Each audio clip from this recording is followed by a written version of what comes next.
राधे राधे, हरे कृष्णा। स्वागत है आप सभी का आपके अपने चैनल कृष्णा भक्ति भाव में। दोस्तों, उम्मीद करती हूँ ठाकुर जी की कृपा से आप सभी बहुत अच्छे होंगे, ठाकुर जी की सेवा अच्छे से कर रहे होंगे और ठाकुर जी की सेवा का आनंद ले रहे होंगे और उनकी कृपा का अनुभव भी कर रहे होंगे। दोस्तों, आज की इस वीडियो में हम बात करेंगे पाप मोचनी एकादशी के बारे में। पाप मोचनी एकादशी कब की है?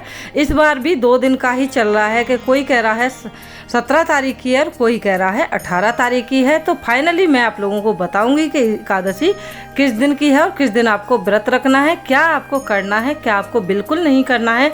सारी ही जानकारी मिलेगी आपको इसी वीडियो में। तो दोस्तों, लास्ट तक बने रहिएगा।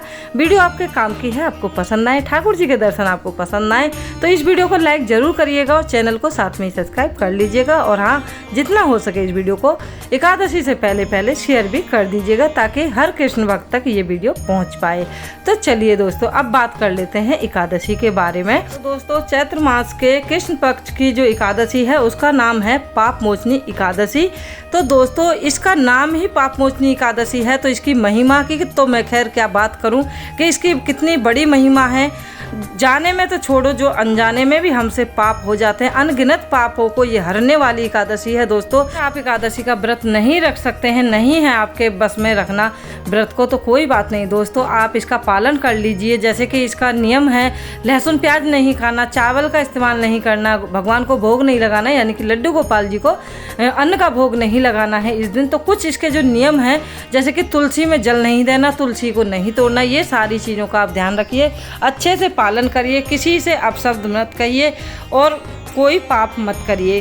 भगवान की भक्ति में अपने आप को लीन कर लीजिए, उनका नाम लीजिए, वही आपके जो जितने भी पाप हैं वो सारी हर लेगी। ये एकादशी ऐसी है दोस्तों, इसकी महिमा अगर मैं गाने बैठूं तो बहुत ज़्यादा बड़ी वीडियो हो जाएगी, आप लोगों को सुनने में बिल्कुल भी अच्छी नहीं लगे। चलिए अब बात करते हैं एकादशी को हमें क्या करना है, क्या नहीं करना है। तो दोस्तों, जैसे कि आप डेली उठते हो 5 बजे तो आप इस दिन एकादशी के दिन उठ जाइए 6 बजे। अगर आप उठते हो 6 बजे तो उठ जाइए 5 बजे। 7 बजे उठते हो तो 6 बजे उठ जाइए। कहने का मतलब है कि आधे से 1 घंटे आपको पहले ही उठना पड़ेगा, तभी आपको अच्छे से एकादशी जो है आप कर पाओगे और अच्छे से आप अपने ठाकुर जी की सेवा कर पाओगे। क्योंकि अपने जो ठाकुर जी हैं उनकी सेवा में हमें लग जाता है काफ़ी सारा समय। जब आप अपने ठाकुर जी का अच्छे से श्रृंगार करेंगे, सेवा करेंगे, तो आपको पहले तो उठना ही पड़ेगा। तो दोस्तों, जैसे आप मान लीजिए, एक छोटा सा एग्जांपल दे रही हूँ, आप 5 बजे उठते हैं तो जल्दी से उठ के आप 5 बजे सबसे पहले आप अपने निजी कामों से फ्री होके आ जाइए। उसके बाद आप करिए अपने घर की पूरी साफ़ सफाई, झाड़ू पोछा, बर्तन जो भी आप सुबह में करते हैं। वैसे बर्तन तो रात को ही हो जाते हैं ज़्यादातर घरों में, कुछ ही घर होंगे जिसमें सुबह को बर्तन होते हैं रात के, क्योंकि झूठे बर्तन रात को नहीं छोड़े जाते हैं। तो अब बात करते हैं कि जैसे कि आपने अपने घर की साफ़ सफाई कर ली, उसके बाद आप जाएंगे सीधे अपनी सफाई करने के लिए, यानी कि नहाने धोने के लिए। और हाँ, बाल आपको 1 दिन पहले ही धुल लेने हैं। एकादशी वाले दिन बाल भी नहीं धोले जाते हैं, सिर समेत आप नहा सकते हैं, लेकिन साबुन शैम्पू नहीं लगाया जाता है। तो चलिए, अब आप आ गए नहा धो के, अब आप आएंगे सीधे मंदिर में। मंदिर में आने के बाद आपको सबसे पहले करनी है अपने मंदिर की सफाई। उसके बाद आप अपने ठाकुर जी को जगाइए और जब तक आपके ठाकुर जी अपनी सुस्ती उतारेंगे, मंदिर में विराजमान करवा दीजिए। जब तक उनकी सुस्ती उतरेगी तब तक आप मंदिर की साफ़ सफाई हो गई, मंदिर के बर्तन हो गए, बहुत सारी तैयारियां होती हैं, गोपाल जी के वस्त्र हो गए, वो निकाल सकते हैं। तो बहुत सारी तैयारी आप इतनी देर में कर सकते हैं। और जब आप सारी तैयारी कर लें उसके बाद आप लग जाइए अपने ठाकुर जी की सेवा पे। लेकिन उससे पहले आप पूरे घर में जो गंगा जल है उसके 2 छींटे जरूर मार दीजिए, ताकि आपकी, वैसे तो आपने पूरे घर को सफा करा हुआ है, गलती से अनजाने में अगर कहीं पे कोई गंदगी रह गई हो तो आपका जो घर है वो पूरा पवित्र हो जाए और आप भी पवित्र हो जाओ। क्योंकि गंगा जल से ज़्यादा कोई पवित्र नहीं चीज़ है।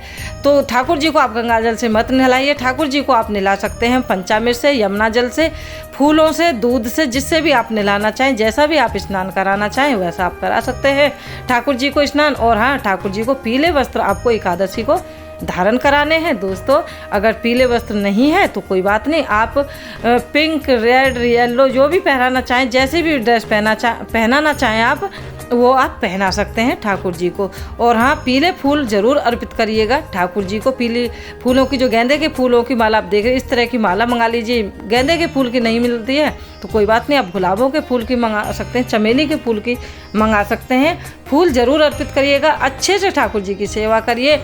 अच्छे से उनका श्रृंगार करिए। मैं कोशिश करूंगी श्रृंगार की वीडियो आप लोगों को जल्दी से जल्दी दे पाऊँ एकादशी की। उसके बाद आप ठाकुर जी की सेवा करने के बाद आप करिए विष्णु भगवान की सेवा, उनको स्नान कराइए, शालिग्राम जी को स्नान कराइए और तुलसी को आपको एक दिन पहले ही तोड़ के रख लेना है, क्योंकि एकादशी के दिन ना ही तो तुलसी में जल दिया जाता है और ना ही उनको तोड़ा जाता है, क्योंकि हमारी तुलसी माता विष्णु भगवान के लिए रखती हैं व्रत। जैसे कि मैं हर बार ही आपको बताती हूँ, दीप धूप आप तुलसी माता को दिखा सकते हैं, लेकिन तुलसी को तोड़ना नहीं है, एक दिन पहले ही आप तोड़ के रख लीजिए। और सबकी सेवा करने के बाद आप जो एकादशी महात्म्य है वो ज़रूर सुनेंगे, यानी कि एकादशी की कथा आप ज़रूर सुनेंगे।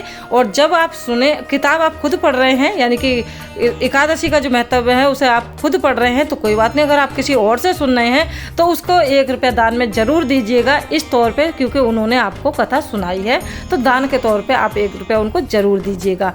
खाली हाथ किसी से भी कथा नहीं सुनी जाती है। आपने देखा होगा जब हम अपने घर में सत्यनारायण की, किसी भगवान की भी कोई भी पाठ पूजा कथा कराते हैं तो पंडित जी को हम दान देते हैं, तो उसी स्वरूप में आप 1 रुपया का दान दे सकते हैं।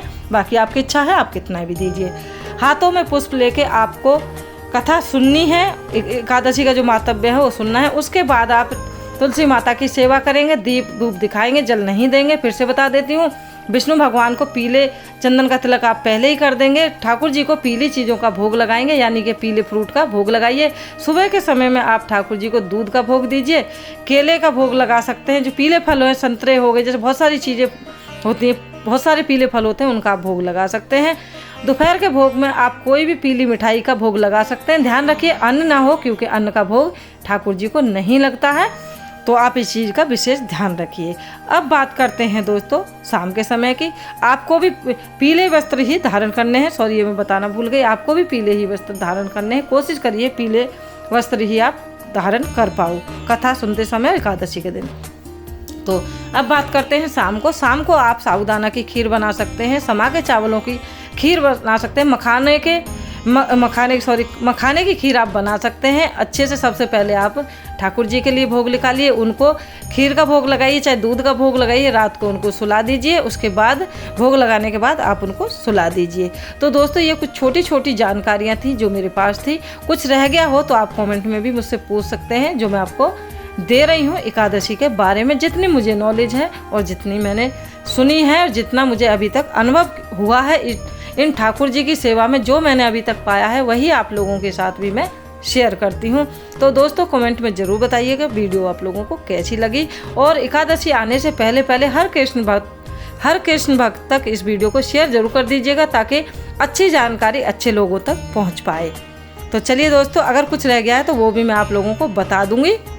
अब बात करते हैं द्वादशी के बारे में कि व्रत का जो पारण है आपको किस तरीके से करना है।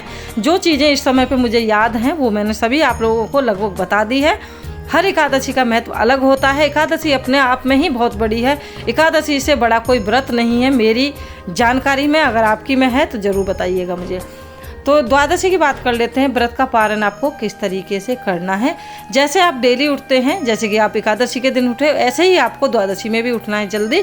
निजी कामों से फ्री होकर, घर के कामों से फ्री होकर गोपाल जी की सेवा करके भोग लगा के उनको, और हाँ द्वादशी में आपको चावल ज़रूर बनाने हैं। चावलों का भोग द्वादशी को ज़रूर लगता है। हमारे लड्डू गोपाल जी को, विष्णु भगवान को यानी कि विष्णु भगवान को, ठाकुर जी को चावलों का विशेष तौर पे भोग लगता है। तो आप खीर बना सकते हैं चावल की, या फिर कड़ी चावल बना सकते हैं, कुछ भी आप बनाइए, लेकिन चावल ज़रूर होने चाहिए भोग में। और मैं तो ज़्यादातर कड़ी चावल ही बनाती हूँ या फिर खीर बनाती हूँ ठाकुर जी के लिए। सबसे पहले आप जाएंगे तुलसी माता का व्रत खुलवाने के लिए, क्योंकि उनका भी तो व्रत है, उनको मत भूल जाना। ऐसा ना हो कि आप तुलसी माता का व्रत नहीं खुलवा के आए और खुद ही अपना जो व्रत है वो पहले ही खोल लिया। तो तुलसी माता में जल दे के आएंगे, धूप दी दिखा के आएंगे, जल देते ही उनका व्रत खुल जाएगा। उसके बाद आप जब अपना व्रत खोलेंगे दोस्तों, वो मैं आपको बता दूं विशेष आपको क्या करना है।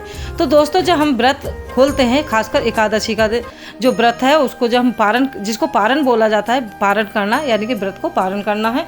द्वादशी पारण जो होता है, ये जो व्रत खोलते हैं उसी को बोलते हैं। तो द्वादशी में आपको क्या करना है, अपनी क्षमता के अनुसार जितनी भी आपकी सामर्थ्य है, जितना आपके पास दान है, चाहे देखिए दान 1 रुपये का भी होता है, 1 लाख का भी होता है। दान होता है, लाख का भी दान और 1 रुपये का भी दान। तो आप चाहे 1 रुपया ले लीजिए, 11 रुपया ले लीजिए, 21 ले लीजिए, 51, 101, जितना भी आप देना चाहें। आपको क्या करना है, जो आपने ठाकुर जी की गुल्लक रख रखी है अपने मंदिर में, रखी है तो ठीक है, नहीं रखी है तो आज से ही रख लीजिए, क्योंकि ठाकुर जी के हमारी जो दान के जो पैसे होते हैं, ठाकुर जी की सेवा के लिए हम दान पेटी जरूर रखते हैं। जब भी हमसे जो भी बने हम उसमें डालते रहते हैं अपने ठाकुर जी के लिए। इसी बहाने से दान होता रहता है, गुप्त दान इसको बोलते हैं। तो आपको गुप्त दान आपको जरूर करना है। तो आपको हाथ में पैसे ले लेने हैं, और पैसे लेने के बाद आप संकल्प जो आपने लिया था व्रत रखने का 1 दिन पहले एकादशी में, उस संकल्प को आपको खोलना है कि हमने ये व्रत लगा, इस तरीके से हमने व्रत पूरा किया है और अब हम ये अपनी इच्छा अनुसार ये दान पेटी में दान कर रहे हैं। तो आप जो गोपाल जी की आपने दान पेटी रखी हुई है उसमें डाल दीजिए उन पैसों को। और जब भी आप किसी धाम पे जाएं या ठाकुर जी के धाम पे जाएं या किसी भी ज़रूरतमंद को, कहने का मतलब है कि किसी भी ज़रूरतमंद को उन पैसों को आप दे सकते हैं, उनका दान कर सकते हैं। और किसी को बताना नहीं है, शो ऑफ नहीं करना है, किसी को भी ढिंढोरा नहीं पीटना है आपको कि हमने ये दान किया, क्योंकि इसको गुप्त दान बोला जाता है। तो दोस्तों उम्मीद करती हूँ आज की ये वीडियो एकादशी की आप लोगों को ज़रूर पसंद आई होगी।